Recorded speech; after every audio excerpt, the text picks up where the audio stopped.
खरगोश और चूहे की कहानी। चूहे और खरगोश की कहानी। खरगोश और चूहे की कहानी। चूहे और खरगोश की कहानी। आज के इस लेख में हम आपको खरगोश और चूहे की एक मजेदार कहानी बताने वाले हैं।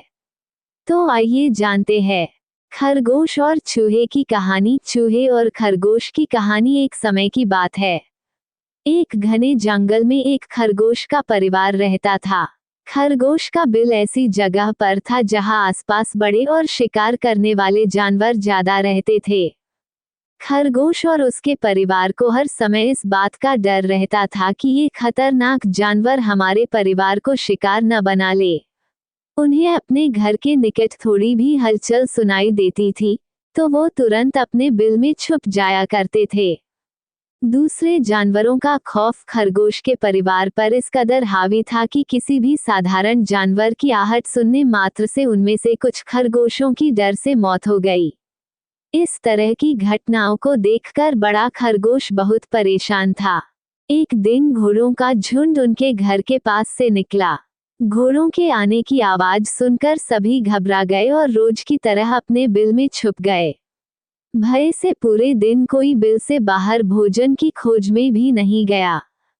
अपने परिवार को इस स्थिति में देखकर खरगोश बेहद दुखी हुआ।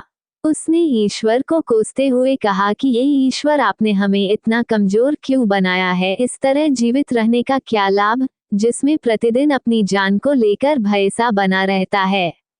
आज की स्थिति को देखकर सभी खरगोश बहुत दुखी थे। सभी एक जगह एकत्र हुए और सभी ने मरने का फैसला ले लिया। सारे खरगोश प्राण त्यागने के लिए नदी पर जा रहे थे। जब नदी के पास पहुंचे तो वहां उन्होंने देखा कि कुछ चूहे उन्हें देखकर इधर उधर भाग रहे थे।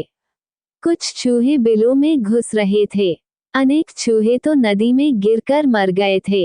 ये पूरा दृश्य देखकर खरगोश चकित रह गए।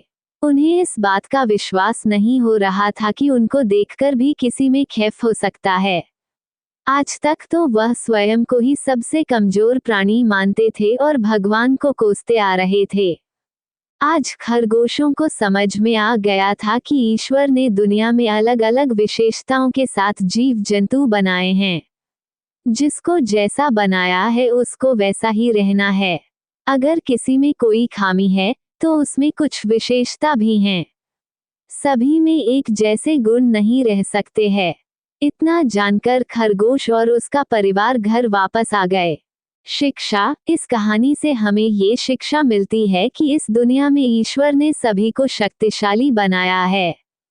केवल इतना ही अंतर है कि सभी अपने अपने क्षेत्र में विशेष होते हैं, इसलिए स्वयं को कमजोर नहीं आंकना चाहिए। कमजोरी को ही अपनी ताकत मानकर उसे दूर करने का प्रयास करना चाहिए। सारांश। आज के इस लेख हमने आपको खरगोश और चूहे की कहानी बताई है। हमें उम्मीद है आपको ये कहानी चूहे और खरगोश की कहानी अच्छी लगी होगी। अगर आपको ये स्टोरी यानी कहानी अच्छी लगी है तो इसे अपने छोटे छोटे प्यारे प्यारे बच्चों को जरूर सुनाएं। इसके साथ ही अगर आप इसी तरह की शिक्षाप्रद, मजेदार, रोमांचक और हास्यप्रद कहानियां सुनना चाहते हैं तो हमारे इस स्टोरी हिंदी पर आते रहे हैं और मजेदार कहानियों का लुत्फ उठाते रहे। अंत में इस लेख के अंत तक बने रहने के लिए आपका धन्यवाद। तो दोस्तों, आज का वीडियो यहीं तक है। आशा करता हूँ कि हमारा वीडियो आपको अच्छा लगा होगा। अगर हमारा वीडियो आपको अच्छा लगा है तो वीडियो को लाइक कीजिए, शेयर कीजिए, सब्सक्राइब कीजिए और कमेंट कीजिए और सेवा करने का मौका दीजिए। अगले वीडियो में मिलेंगे।